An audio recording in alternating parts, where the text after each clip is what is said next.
Hello दोस्तों, आज date है 8 मार्च 2021। आप पूरा वीडियो ध्यान से देखिए क्योंकि लास्ट में आपको 2 क्वेश्चन के जवाब देने हैं। आज का पहला क्वेश्चन है कैश फ्री, जो कि एक बेंगलुरु बेस्ड टेक्नोलॉजी कंपनी है।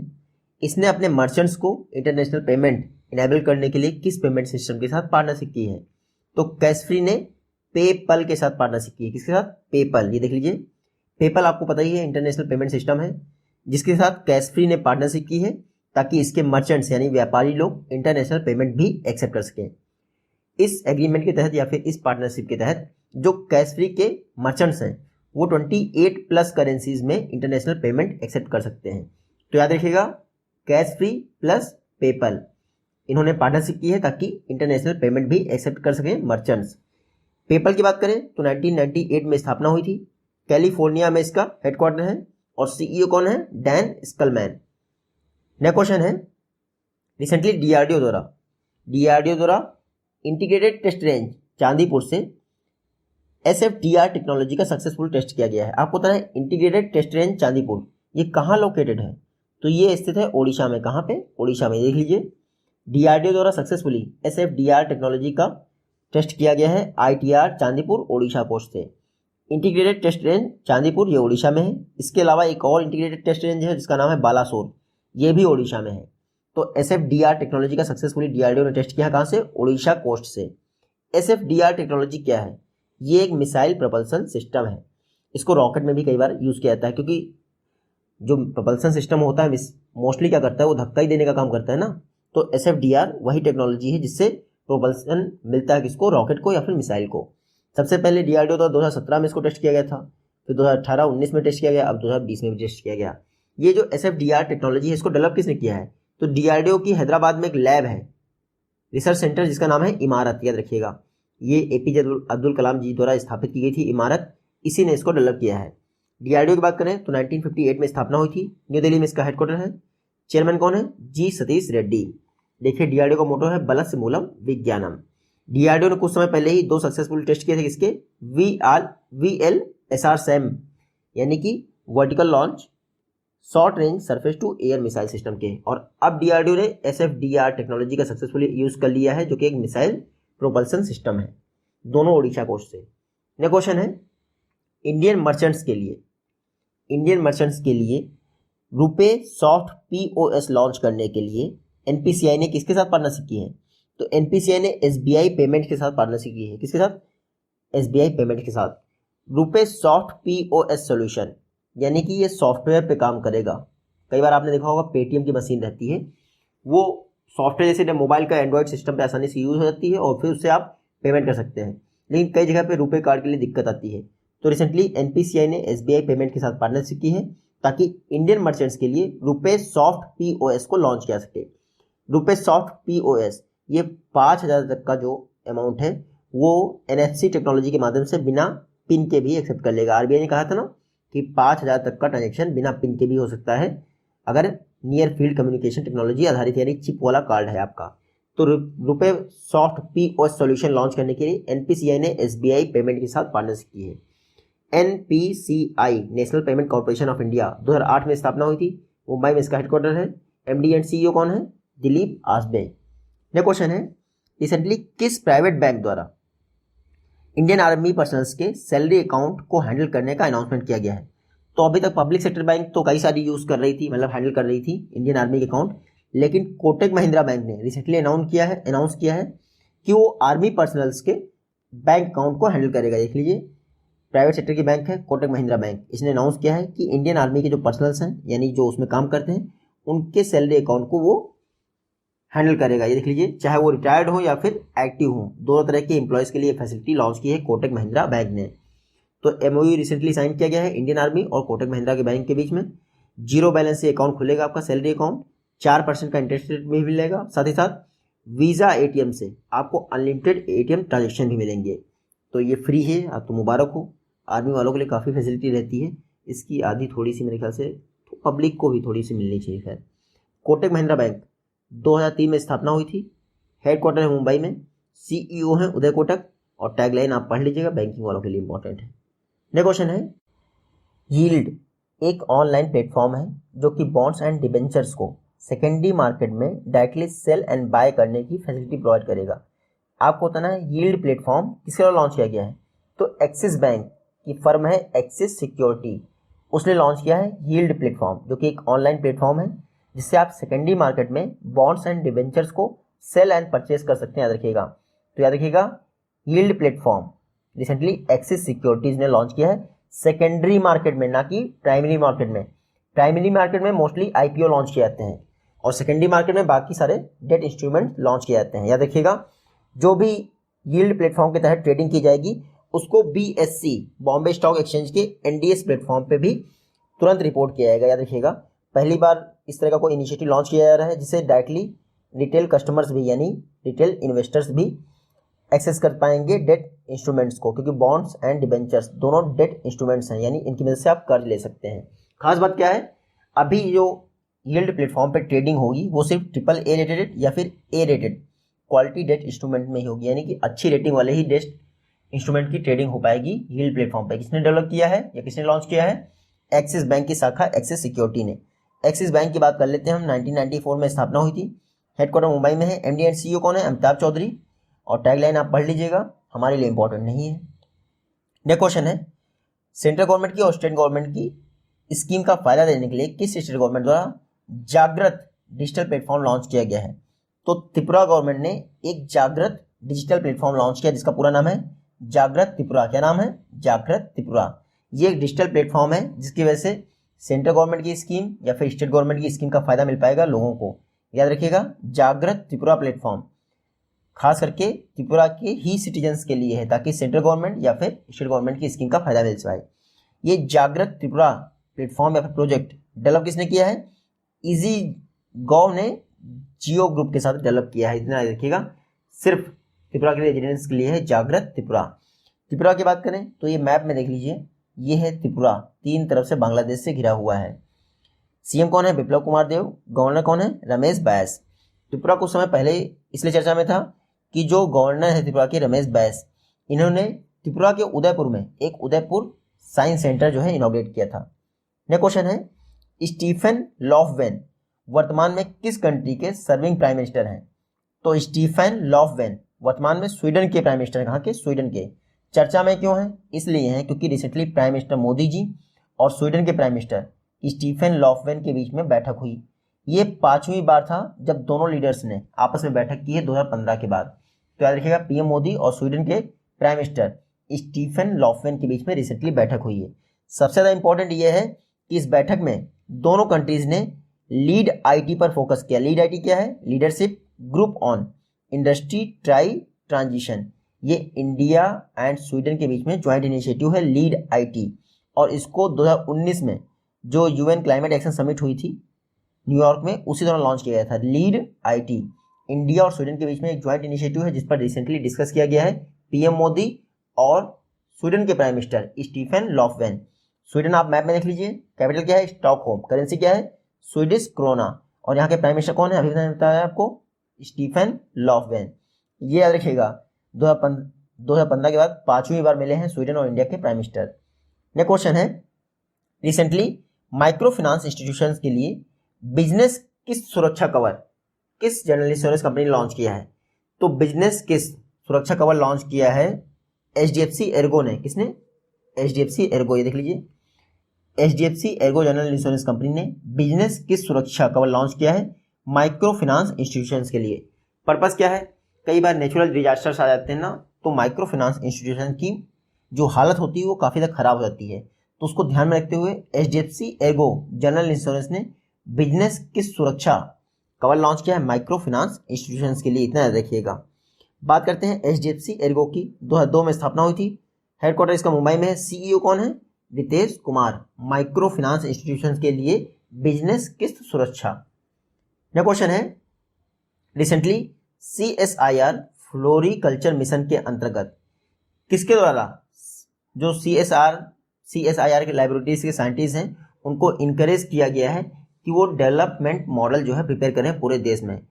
तो रिसेंटली डॉक्टर हर्षवर्धन द्वारा CSIR के साइंटिस्ट को इनकरेज किया गया है कि वो CSIR फ्लोरिकल्चर मिशन के तहत डेवलपमेंटल मॉडल हर लाइब्रेरी में प्रिपेयर करें।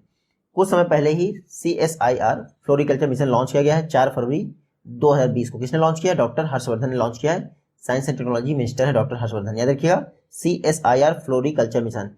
इसके तहत इंडिया के 21 स्टेट एंड यूनियन टेरिटरी में जो CSIR इंस्टीट्यूट हैं वहाँ पर फ्लोरिकल्चर के उत्थान के लिए काम किया जाएगा। तो याद रखिएगा फ्लोरिकल्चर मिशन CSIR का मिशन है, डॉक्टर हर्षवर्धन ने लॉन्च किया।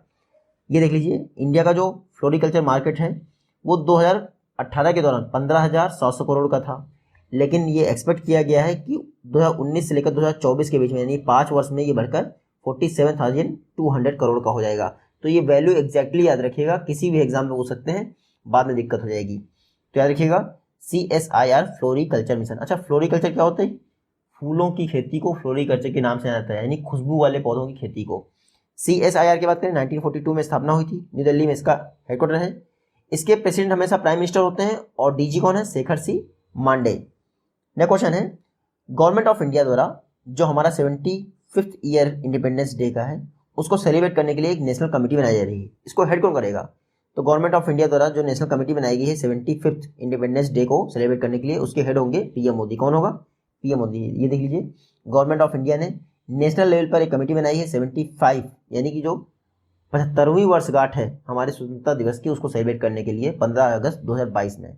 इसके हेड होंगे PM मोदी। ये देख लीजिए ये 2021 में जो 12 मार्च है वो सॉल्ट सत्याग्रह यानी नमक सत्याग्रह की 91वीं यानी 91st वर्षगांठ है, तो ये भी याद रखिएगा। तो कई सारी चीज़ें हो रही हैं, आपको पता ही है। सॉल्ट सत्याग्रह, नमक सत्याग्रह मेरे ख्याल से 1930 में लॉन्च किया गया था ना, तो उसकी 91st आपकी एनिवर्सरी होने वाली है 2021 में 13 मार्च को। और इंडिया में जो है 75th एनिवर्सरी होने वाली है इंडिपेंडेंस डे की, कब? 15 अगस्त 2022 को, जिसके लिए नेशनल कमेटी बनाई गई है और उसके हेड होंगे PM मोदी। नेक्स्ट क्वेश्चन है, ये पढ़ लीजिएगा, तसुनुवा अनंत शिशिर। तसुनुवा अनंत शिशिर रिसेंटली फर्स्ट ट्रांजिशन बने हैं जो कि न्यूज़ प्रेजेंट करेंगे। आपको पता है किस कंट्री द्वारा इनको अपॉइंट किया गया है? तो तसुनुवा अनंत शिशिर बांग्लादेश के फर्स्ट ट्रांसजेंडर हैं जो न्यूज़ प्रेजेंट करेंगे। देख लीजिए बांग्लादेश के फर्स्ट ट्रांसजेंडर हैं जो न्यूज़ प्रेजेंट करने के लिए अपॉइंट किए गए हैं। नाम क्या है? तसुनुवा अनंत शिशिर। इसके अलावा बांग्लादेश इस समय ट्रांसजेंडर्स पे काफ़ी ज़्यादा फोकस कर रहा है, तो उन्होंने एक और ट्रांसजेंडर को अपॉइंट किया है मेन कैरेक्टर के तौर पे। एक रेगुलर ड्रामा आता है बांग्लादेश में टीवी चैनल पे, उनके लिए नुसरत मऊ को अपॉइंट किया है। तो नुसरत मऊ और तसनुवा अनंत शिशिर दोनों बांग्लादेश से ही रिलेटेड। आप याद रखिएगा 8 मार्च को इंटरनेशनल वुमेंस डे होता है, तो उसको देखते हुए बांग्लादेश गवर्नमेंट ने ये अनाउंस किया है। तो एक न्यूज़ प्रेजेंटर और एक मेन ड्रामा सीरियल का पार्ट, ये दोनों ट्रांसजेंडर है, गवर्नमेंट ऑफ बांग्लादेश ने डिसाइड किया है। बांग्लादेश बात करें तो कैपिटल है ढाका, करेंसी क्या है? टका। प्राइम मिनिस्टर कौन है? शेख हसीना। और प्रेसिडेंट कौन है? अब्दुल हामिद। नेक्स्ट क्वेश्चन है, इंडिया का first world skill centre recently किस इंडियन स्टेट में इनॉग्रेट किया गया? तो इंडिया का पहला विश्व कौशल सेंटर यानी केंद्र, तो इंग्लिश में ही पढ़िए ज़्यादा अच्छा रहेगा। India first world skill centre Odisha में इनॉग्रेट किया गया है, भुवनेश्वर में। देख लीजिए ओडिशा के जो चीफ मिनिस्टर है नवीन पटनायक, इन्होंने इंडिया के पहले वर्ल्ड स्किल सेंटर का इनॉग्रेशन किया है। कहाँ पे? भुवनेश्वर में। बाकी ये तो 18 स्टोरी बिल्डिंग है, तो कभी काम में नहीं आएगा। वर्ल्ड स्किल सेंटर है यानी वर्ल्ड की जितने भी स्किल्स होंगे उनको ट्रेनिंग देने की कोशिश की जाएगी। ये जो इंडिया का पहला वर्ल्ड स्किल सेंटर है इसको डेवलप किसने किया है? तो ITEES सिंगापुर द्वारा एशियन डेवलपमेंट बैंक की मदद से डेवलप किया गया है। तो फाइनेंशियल इंस्टीट्यूशन कौन इन्वॉल्व है? Asian development bank. और ITEES कहाँ का है? सिंगापुर। इन दोनों की मदद से ओडिशा के भुवनेश्वर में इंडिया का पहला वर्ल्ड स्किल सेंटर किसने इनॉग्रेट किया है? नवीन पटनायक ने। तो इनॉग्रेशन भी याद रखिएगा, किसने इनॉग्रेट किया है? नवीन पटनायक ने। कहीं आप MSD के जो प्रमोद जी हैं या फिर जो भी मिनिस्टर हैं उनका टिक मत कर दीजिएगा। नेक्स्ट क्वेश्चन है, रिसेंटली कोटक महिंद्रा बैंक में एक एडिशनल इंडिपेंडेंट डायरेक्टर के तौर पे कौन अपॉइंट हुए हैं? तो कोटक महिंद्रा बैंक में अशोक गुलाटी को इंडिपेंडेंट डायरेक्टर के तौर पे अपॉइंट किया गया है। एक्चुअली बात यह है कि कोटक महिंद्रा बैंक किसी एग्रीकल्चरल इकोनॉमिस्ट को एक इंडिपेंडेंट डायरेक्टर अपॉइंट करना चाहती थी, तो कोटक महिंद्रा बैंक ने जाने माने एग्रीकल्चरल इकोनॉमिस्ट अशोक गुलाटी को एक इंडिपेंडेंट डायरेक्टर के तौर पे अपॉइंट कर दिया है। अशोक गुलाटी जी जो फार्म लॉ पर सुप्रीम कोर्ट द्वारा कमेटी बनाई गई है, अशोक गुलाटी जी उसमें भी हैं। तो 4 मेंबर का पैनल बनाया गया है सुप्रीम कोर्ट द्वारा 5 वर्ष के लिए, जो कि फार्म लॉ पर रिकमेंड करेगा। अशोक गुलाटी जी उसमें भी हैं। साथ ही साथ जो commission for agriculture cost and price था 2011 से लेकर 2014 तक, अशोक गुलाटी जी उसके चेयरपर्सन थे। बाकी ये इंपॉर्टेंट नहीं है कि नाबार्ड में कह रहे हैं फिर आरबीआई में कह रहे हैं, ये हैं अशोक गुलाटी। रिसेंटली कोटक महिंद्रा बैंक द्वारा इनको एडिशनल इंडिपेंडेंट डायरेक्टर बनाया गया और अशोक गुलाटी जी जाने माने एग्रीकल्चर इकोनॉमिस्ट हैं। नेक्स्ट क्वेश्चन है, विश्व का पहला स्पेस होटल किस वर्ष तक ऑपरेशनल हो जाएगा? तो 2025 तक विश्व का पहला स्पेस होटल ऑपरेशनल हो जाएगा। ये देख लीजिए, विश्व का पहला स्पेस होटल यानी अंतरिक्ष में होटल बन रहा है। ऐसा कई लोग कह रहे हैं कि 3 दिन की कॉस्ट जो है यहाँ पे रुकने की 25 करोड़ होगी, लेकिन कोई ऑफिशियल डाटा रिलीज नहीं किया गया है, यहाँ पे पढ़ लीजिए, ठीक है। बाकी जो होगा वो देखा जाएगा। 2025 तक विश्व का पहला होटल बन जाएगा स्पेस में। 400 लोगों के लिए कमरे, स्पा, सिनेमा, इन सब की व्यवस्था होगी। साथ ही साथ 2027 से पहले ये ऑपरेशनल भी हो जाएगा। इसको ये राउंड फिगर में बनाया गया और ये घूमता रहेगा। घूमता क्यों रहेगा? ताकि आर्टिफिशियल ग्रेविटी जो है जनरेट किया सके और उतनी ही ग्रेविटी आएगी जितनी मून पर है। मून पर अर्थ की ग्रेविटी का कितना % होता है? तो G/6 फॉर्मूला होता है ना, यानी इंडिया में, या फिर इंडिया में बोल रहा हूँ मैं, अर्थ पे जितनी ग्रेविटी होती है उसका बाई 6 ही ग्रेविटी होती है मून पर, और उतनी ही स्पेस होटल में रहेगी। 2025 तक कंप्लीट हो जाएगा, कोशिश की जा रही है ऑपरेशनल हो जाए 2027 तक। डेवलप किसने किया है? तो डेवलप आप देख लीजिए यहाँ पे किसने किया है, orbital assembly corporation. Voyager station ये जो है डेवलप करेगा, नासा और ईएसए की मदद से इसको डेवलप किया जा रहा है। नेक्स्ट क्वेश्चन है, लाल बहादुर शास्त्री जो लबासना आप लोग जानते ही होंगे, ये किस वर्ष स्थापित की गई थी? तो लबासना स्थापित की गई थी 1959 में मेरे ख्याल से। हाँ, ये देख लीजिए 1959 में लबासना की स्थापना की थी। यहाँ पे IAS IPS सभी लोग ट्रेनिंग करते हैं। लबासना आपको पता ही है, ministry of personnels and training के तहत आता है। मोटो क्या है? सीलम परम भूषणम। वर्तमान में लबासना के डायरेक्टर कौन है? डॉक्टर संजीव चोपड़ा। याद रखिएगा। चर्चा में इसलिए है क्योंकि अर्जुन मुंडा जी जो कि हमारे मिनिस्टर ऑफ ट्राइबल अफेयर्स हैं, उन्होंने लबासना में ट्राइब्स इंडिया GI महोत्सव इनॉग्रेट किया है। ट्राइब्स इंडिया GI महोत्सव कहाँ पे इनॉग्रेट किया गया है? लबासना में इनॉग्रेट किया। किसने इनॉग्रेट किया है? Arjun Munda ji, union tribal affairs minister. यहाँ पर देख लीजिए, GI टैग प्रोजेक्ट 40 से भी अधिक यहाँ पर रिप्रेजेंट किए जाएंगे, एग्जीबिशन लगाया जाएगा। तो ट्राइब्स इंडिया GI महोत्सव लबासना में इनॉग्रेट किया अर्जुन मुंडा जी ने, और लबासना के विषय मैंने बता दिया आपको, 1959 में स्थापना हुई थी। मोटो है सीलम परम भूषणम। डायरेक्टर कौन है? Doctor Sanjeev Chopra. Next question, doctor Harshvardhan ji द्वारा रिसेंटली देसिकन भवन का इनॉग्रेशन किया गया। ये कोविड-19 डायग्नोस्टिक फैसिलिटी से लैड है। आप लैस है, आपको बताना किस सिटी में है। देसिकन भवन आगरा में इनॉग्रेट किया गया है। आगरा में जो ICMR की लैब है वहीं पर देसिकन भवन का इनॉग्रेशन किया है डॉक्टर हर्षवर्धन ने। देसिकन भवन इसका नाम इसलिए रखा गया है क्योंकि ICMR के NJIL इंस्टीट्यूट यानी जो आगरा में है उसके फर्स्ट डायरेक्टर थे डॉक्टर KV देसिकन। तो उन्हीं की याद में ये देसिकन रिसर्च बिल्डिंग की आधारशिला रखी है, मतलब कि इसका इनॉग्रेशन किया डॉक्टर हर्षवर्धन ने। ICMR की लैब है तो ICMR की बात कर लेते हैं। 1911 में स्थापना हुई थी। न्यू दिल्ली में इसका हेडक्वार्टर है, न्यूयॉर्क क्या बोल रहा हूँ मैं। और DG कौन है? बलराम भार्गव। नेक्स्ट क्वेश्चन है, नौरीन हसन इनमें से किस फॉलोइंग एंटिटी की first vice president and chief operating officer बनी है? तो नौरीन हसन फेड रिजर्व यानी जो अमेरिका की सेंट्रल बैंक है उसकी first vice president and chief operating officers बनी है, जो CEO एंड प्रेसिडेंट के बाद सेकंड टॉप पोस्ट होती है। इंपॉर्टेंट ये है क्योंकि नौरीन हसन इंडियन ओरिजिन की है। तो नौरीन हसन इंडियन ओरिजिन की है और ये first vice president and COO बनी है फेडरल रिजर्व की। इस समय प्रेसिडेंट और CEO कौन है? John C Williams. और अब वाइस प्रेसिडेंट एंड COO कौन बन गई है? नौरीन हसन, फेडरल रिजर्व की। आपको पता ही होगा, आपके US की सेंट्रल बैंक है फेडरल रिजर्व। 1913 में स्थापना हुई थी। चेयरपर्सन कौन है? Jerome Powell. और याद रखिएगा प्रेसिडेंट कौन है? John C William. और वाइस प्रेसिडेंट बन गई हैं कौन? नौरीन हसन, इंडियन ओरिजिन की है इसलिए ज़्यादा इंपॉर्टेंट हो जाती है। नेक्स्ट क्वेश्चन है, कोवैक्सीन इंडिया की फर्स्ट इंडिजिनस कोविड-19 वैक्सीन है। इसको ऑथराइज करने वाला फर्स्ट अफ्रीकन कंट्री कौन हो गया है? तो जिम्बाब्वे पहला अफ्रीकी देश है जिसने इंडिया की वैक्सीन यानी कोवैक्सीन को ऑथराइज कर दिया है। अभी तक किसी कंट्री ने ऑथराइज नहीं किया था, लेकिन जिम्बाब्वे, आप यहाँ देख लीजिए अफ्रीका में है जिम्बाब्वे, इसने ऑथराइज कर दिया है कि इंडिया की कोवैक्सीन हम ले लेंगे। ऑथराइजेशन उसके बाद आया है क्योंकि जो भारत बायोटेक कोवैक्सीन को बनाने वाली कंपनी है उसने 2 दिन पहले अनाउंस किया कि तीनों फेज के जो ट्रायल हुए थे उसमें कोवैक्सीन 81% तक कारगर है। तो 81% बहुत हो जाता है, ठीक है। तो भारत बायोटेक ने कोवैक्सीन बनाई है और उसको अप्रूव करने वाला फर्स्ट अफ्रीकन कंट्री कौन बन गया है? जिम्बाब्वे। जो भारत बायोटेक है ये हैदराबाद में है, इंपॉर्टेंट लेकिन हमारे लिए जिम्बाब्वे है। तो जिम्बाब्वे देख लीजिए, कैपिटल क्या है? हरारे। करेंसी क्या है? डॉलर भी है। उसके बाद real time gross settlement dollar, पता नहीं क्या है ये, लिखा हुआ था। और प्रेसिडेंट कौन है? इमरसन मंगांगवा। इमरसन मंगांगवा जिम्बाब्वे के प्रेसिडेंट हैं। ये आज की वीडियो से क्वेश्चन है। आई होप कि आप इजीली इन दोनों का जवाब दे पाएंगे। जल्दी मिलते हैं आपसे नेक्स्ट वीडियो में।